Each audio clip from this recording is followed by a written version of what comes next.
राम राम शेतकरी मित्रांनो, आपण ह्या व्हिडिओमध्ये माती नमुना कसा घ्यायचा ते सविस्तर पाहू आणि पुढील व्हिडिओमध्ये माती नमुन्याचे फायदे काय ते नंतर पाहू.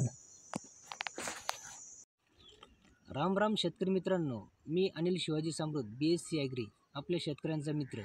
तर शेतकरी मित्रांनो, आपण आज माती परीक्षणाबद्दल माहिती जाणून घेणार आहोत आणि माती नमुना कसा काढायचा ते पण जाणून घेणार आहोत.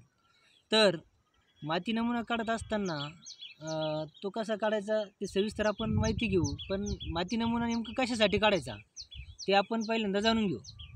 माती नमुना मातीमध्ये कमी असणारे अन्नद्रव्य याच्यासाठी महत्त्वाचा ठरतो. तर मातीमध्ये काय कमी आहे, NPK, त्याच्यानंतर दुय्यम अन्नद्रव्य, सूक्ष्म अन्नद्रव्य, एवढे जे काही अन्नद्रव्य कमतरता असतात, तर त्या अन्नद्रव्याचे फायदे काय ते आपण पुढील व्हिडिओमध्ये पाहू. परंतु माती तपासणीमधून थोडक्यात जर सांगायचे ठरले तर आपल्याला मातीमध्ये काय गुणधर्म कमी आहे ते आपल्याला समजतं आणि मग माती नमुना कसा घ्यायचा ते आज आपण समजून घेऊ, आहे की नाही. तर माती नमुना घेत असताना शेताच्या बांधापासून 10 ते 20 फुटाच्या अंतरामध्ये घ्यायचा. जिथे आपण जनावरे बांधत नाही तिथे माती नमुना घ्यायचा. त्याच्यानंतर आपण ज्या ठिकाणी वाहती जमीन आहे तिथला माती नमुना घ्यायचा नाही. आणि त्याच्यानंतर की जिथं सतत आपण शेणखत वगैरे काही टाकलेलं असेल तिथला आपण माती नमुना घ्यायचा नाही. तर नेमकं मग माती नमुना घ्यायचा कुठला, तर माती नमुना बांधापासून 20 फूटमध्ये घ्यायचा. घेत असताना V आकाराचे खड्डे करायचे. तर ते कसे करायचे आपण प्रत्यक्ष पाहू. इंग्रजीमधला V आकारचा खड्डा असा घ्यायचा. V आकार केल्यानंतर त्याचा काय फायदा होतो की आता आपण हा जो V आकार करतोय तर तो V आकार म्हणजे दोन्हीकडली माती समबाजूप्रमाणे येत असते आणि ही सुरुवातीची जी माती आहे ती काढून टाकायची.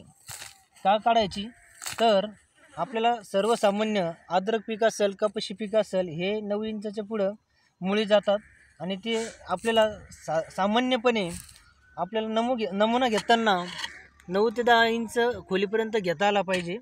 जे पीक असेल त्या पिकानुसार आपण ती खोली डिपेंड करतो, आहे की नाही.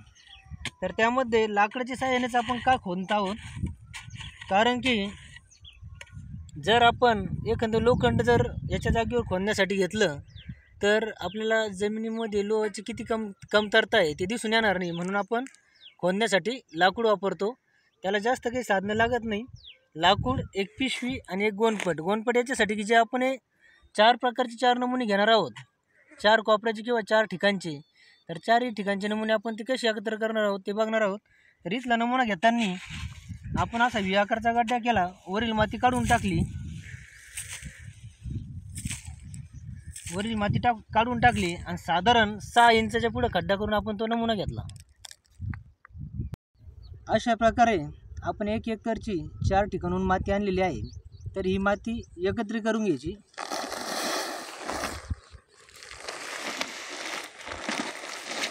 अशी एकत्र केल्यानंतर पुन्हा तिला मिक्स करून घ्यायची चांगल्या प्रकारे. अशी चांगल्या प्रकारे मिक्स केल्यानंतर पुन्हा ती अशी पांगून घ्यायची. पांगून घेतल्यानंतर याच्यात खडे बिडे येणार नाही याची काळजी घ्यायची. थोडंसं व्यवस्थित याच्यातली ढेकळं बिकळ सगळे बाजूला करून घ्यायची.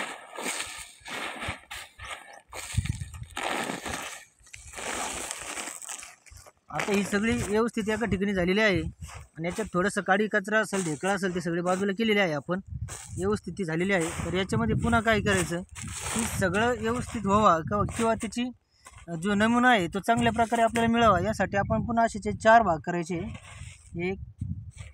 आता असे 4 भाग झालेले. इकडला हा 1, हा 2, 3 आणि 4.